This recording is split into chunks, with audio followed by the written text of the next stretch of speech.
Hi, my name is Åsa Bergman and I'm the head of office at the Astrid Lindgren Memorial Award. I'm very happy to be joining you at the 4th UNESCO ICDH Documentary Heritage Webinar. I am sitting here in Astrid Lindgren's apartment on Dalagatan in central Stockholm. This was her home from 1941 until the death in 2002. And this is the place where she wrote all her books and became a world-renowned author. She wrote her stories, she shaped her independent view of the world, and she laid the foundation for her role as an opinion leader. With few exceptions, the apartment looks exactly as it did when Astrid Lindgren lived here. With me here today to talk about Astrid Lindgren's beliefs and values regarding children's rights is Boel Westin, professor of literature who specializes in children's and young people's literature, and also the chair of the Astrid Lindgren Memorial Award jury since 2014.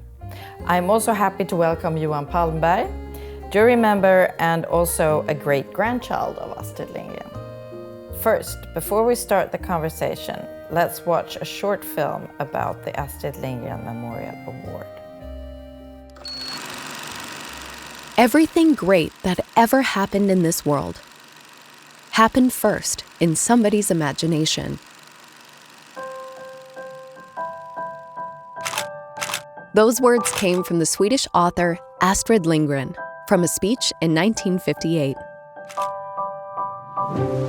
Apart from being one of the greatest children's books authors, Astrid Lindgren was also a steadfast humanist who made her voice heard in the public debate, speaking with moral conviction, with humor, and always with her focus on children and their future. In 2002, at the age of 94, when her voice fell silent, the Swedish government established the Astrid Lindgren Memorial Award to honor her memory, humanistic spirit, and to promote interest in children's and young adult literature around the world. The award is administered by the Swedish Arts Council, and with a prize of 5 million Swedish kroner, it is the largest global award of its kind. The award is given annually to a person or organization who continue to work in Astrid Lindgren's spirit, with imagination, bravery, respect, and empathy, and maintaining the highest level of artistic excellence. Each year, the jury receives hundreds of proposals from the nominating bodies around the world, rewarding the highest quality work demands and expert knowledge of international children's and young adults literature, as well as children's rights and children's reading.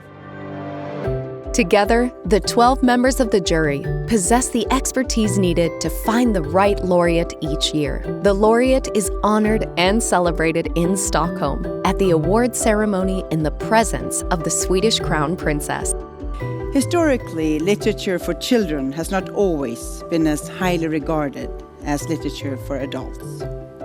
And yet, we know that those whose images and words can find their way into a child's heart and mind, who can spur its imagination, those artists and authors can make true differences and change entire lives.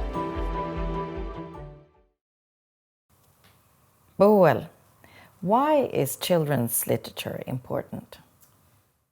I think for the same reasons when you can ask why literature is important, because it makes you think. But concerning children's literature is a way into imagination, into fantasy, and it's a way for letting the child experience new worlds, new perspectives, and also it's a way into how to use language. I mean, language is extremely important, and how you can narrate a story and how you can use, for example, symbols and metaphors and so on. You can learn a lot by reading a book, but a book is not just learning, it's a sort of experience, and you get new experiences by reading a book. For example, you can identify yourself with someone, and I think many people has identified themselves with the characters of Astrid Lindgren.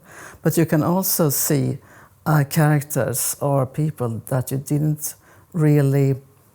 you weren't really aware of before. So it could be the opposite too. And I think the qualities, Astrid Lindgren has both qualities in her books. Johan, you're a great-grandchild of Astrid Lindgren. What do you remember from your time with her as a child? Well, I was quite young when she passed away. I was 10 years old. So my memories are a little bit shaky. But what I do remember is she had this understanding of what you would be interested in talking about as a child, which sort of set her apart from other grown-ups that you met. So she wouldn't just ask, how is school? She had a real interest and understanding in what was on my mind maybe that day. So she would be more like, I see you have a stick. What will you do with that stick? So I think that's sort of my image of her, that she had that understanding. Oh. Can you share any personal stories or insights about Astrid Lindgren's beliefs and values regarding human rights? What she herself said about the meaning of her writing, when people asked her, is there a lesson to be learned from this? She said, I don't have any sort of moral lessons that I want to give out with my books. The only thing that I might hope to teach is a bit of acceptance of human madness. And I think that was important to her, to see and sort of celebrate the quirks and individual traits of everybody and respect them and accept them. That was sort of a baseline in how she viewed other people and how she viewed the world, and I think it's also quite easy to see in some of her works that's something that she appreciates. But when it comes to her views on human rights, it's most clearly seen in the work she did when it comes to corporal punishment, for example. To her, it was incredibly important that these human rights, for example, the right not to be subjected to violence, also should apply to the children. And I think it was incredibly important to her to lift them up, since during her lifetime they weren't really seen to the same extent as people with the same rights as grown-ups.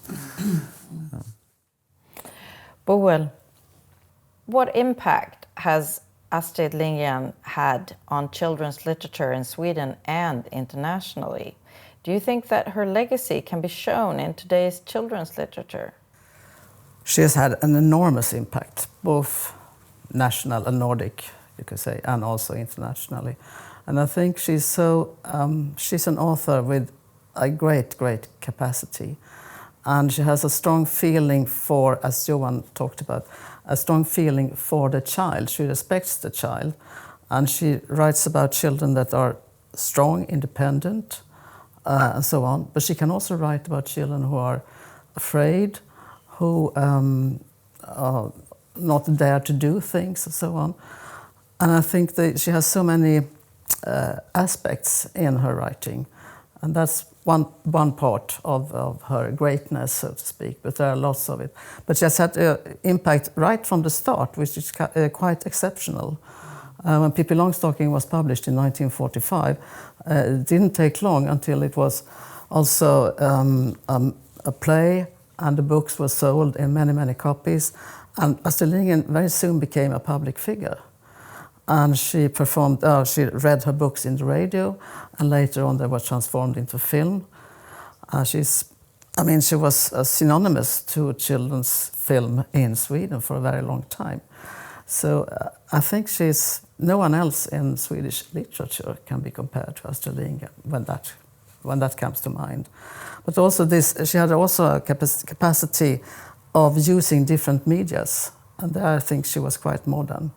And that's also, I think, that's the reason also that her impact is so big, and it's still, the work still live on, of course. And perhaps sometimes in new settings, and new shapes, with new illustrations and so on. But you can read them in different times, in different ages of life, and that's the sign of a true classic. I think also her books, some of them are quite a lot of them. They're about longing. I mean, the child's longing for example, a father, a mother, a longing for love, a longing for be able to play, and so on. So she sees the needs of the child, and she treats it. She writes about it without limits. She just writes about the child. She doesn't. Sometimes it seems to me that she doesn't really think about that. This is a child that I am describing. This is a human being that I'm describing. And I think you can feel that when you read the books. Besides being a renewer of children's literature, Astrid Lindgren was also a steadfast humanist. In what ways did she show this? Well, I think she showed it in many different ways. One way is, of course, in her writing, you can see when she describes the characters and how she sort of portrays them, that she has a real love and interest in and respect for humans and humanity as a whole.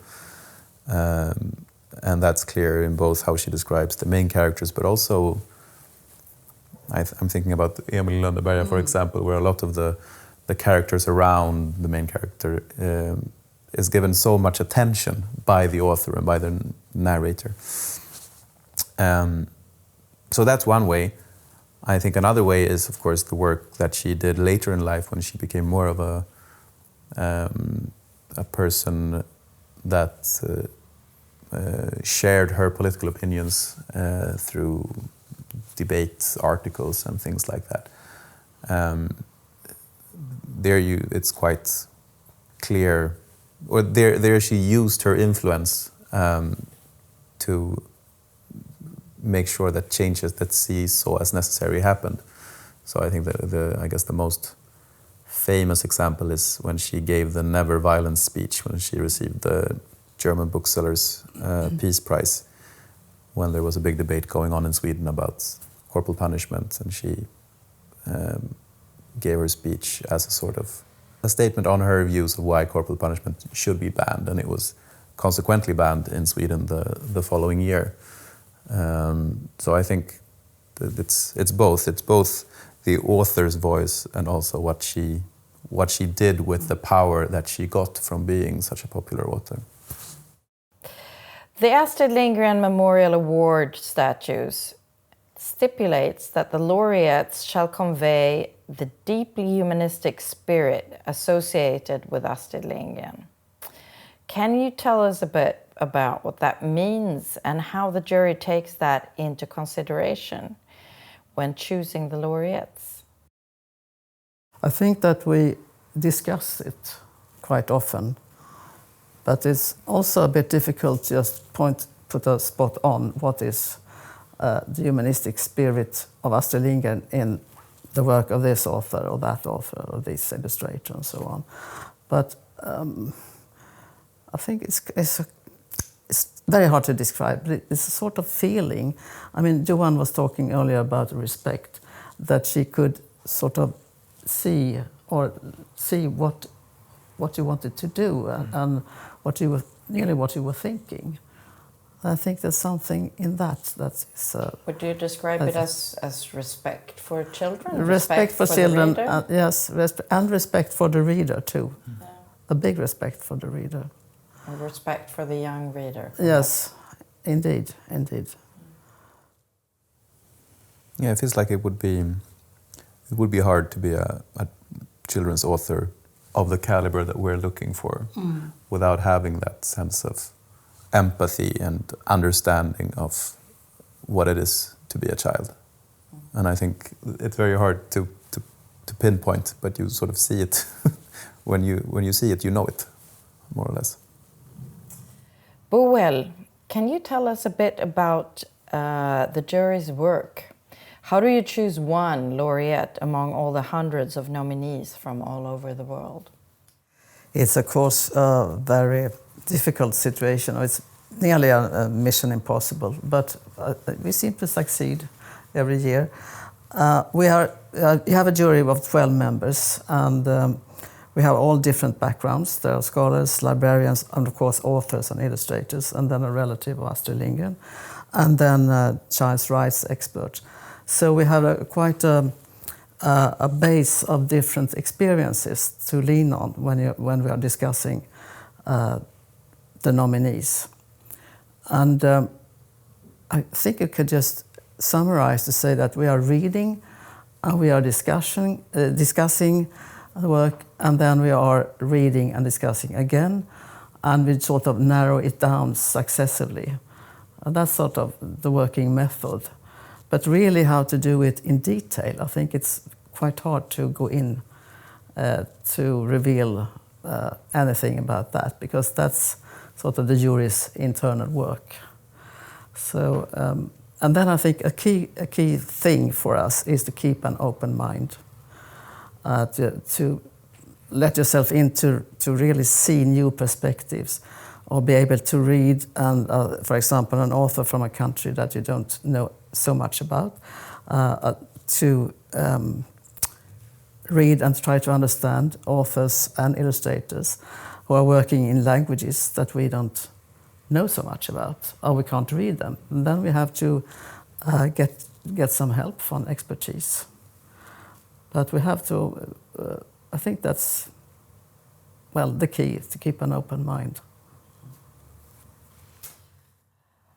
How did Astrid Lindgren's portrayal of independent, strong-willed child characters like Pippi Longstocking contribute to the discourse on children's rights?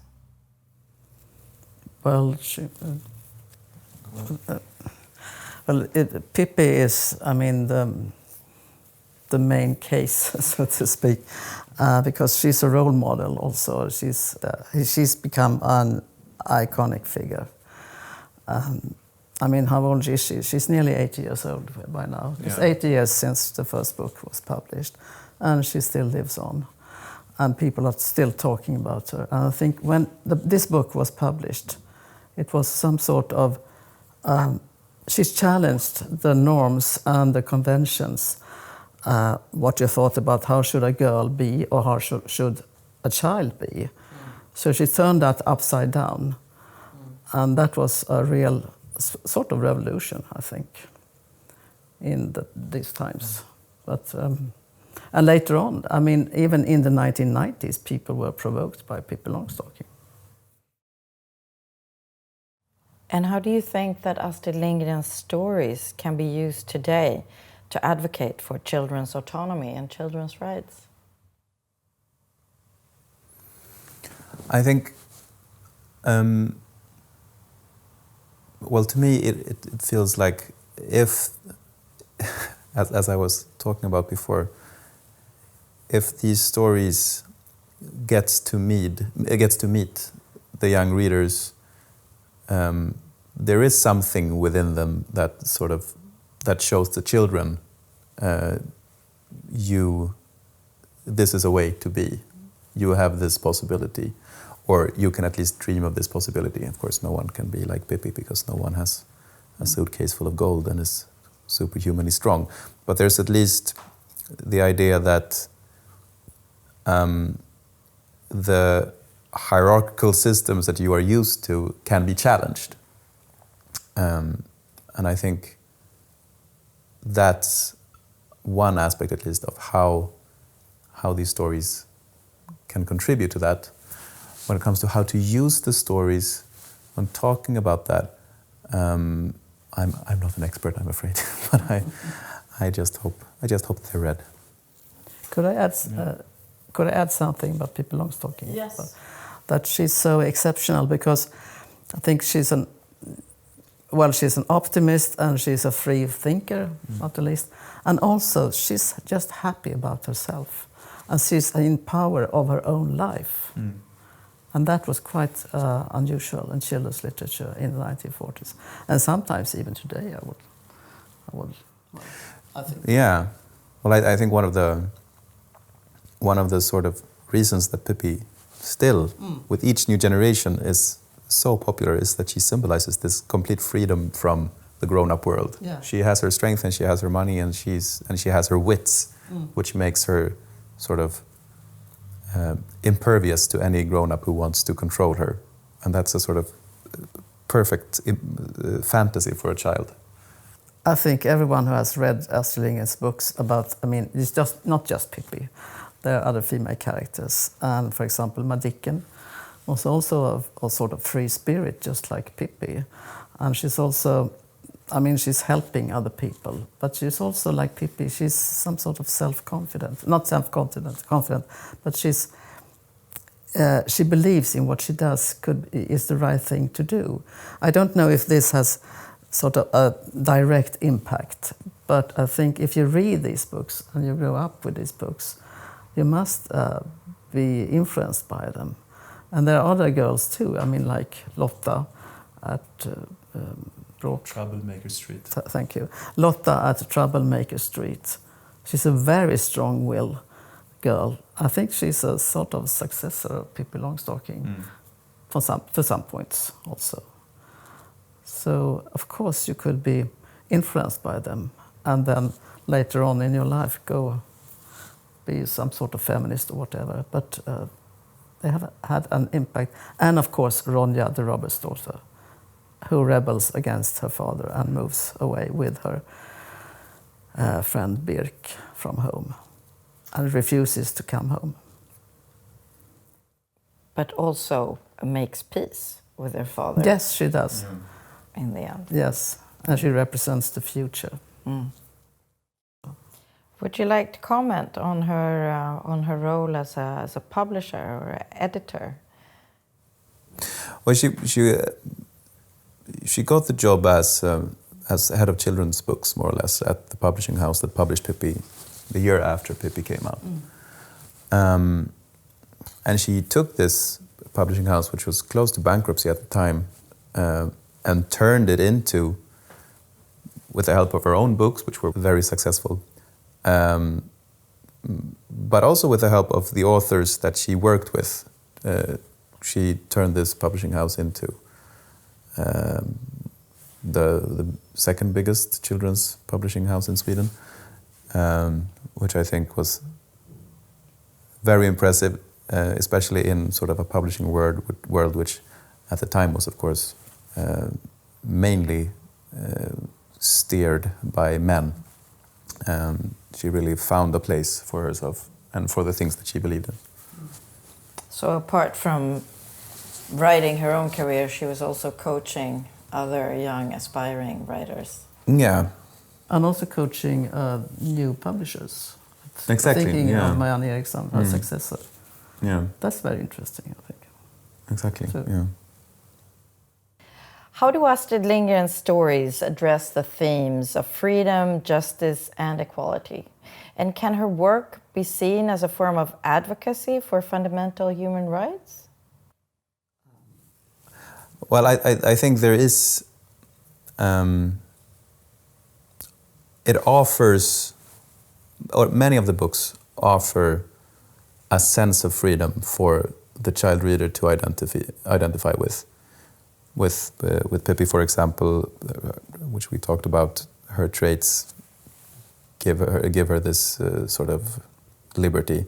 But the same goes for characters like Lotta or Ronja or Madicken or Emil. They are all sort of portrayed in a way where their freedom is sort of intrinsically there. And if it's not intrinsically there, as in her fantasy books, Me and My Son or The Brothers Lionheart, she shows the way to gain that freedom. So I think those themes are there in her books quite clearly. It's also, justice is quite a strong thing in her books. It is. Especially how these child characters perceive what is just and unjust. There's a very strong scene in Madicken where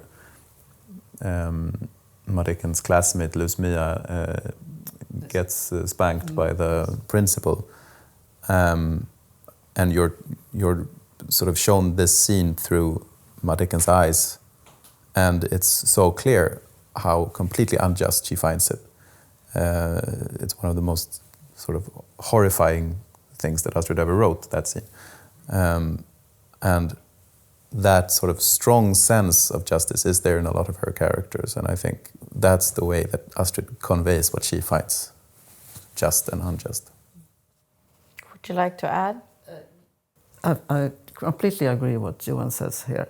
But there's one novel also that you mentioned, it, Brothers Lionheart. It's a novel about freedom, how to gain freedom, how to be free from a dictator. And I think it's a novel about revolution.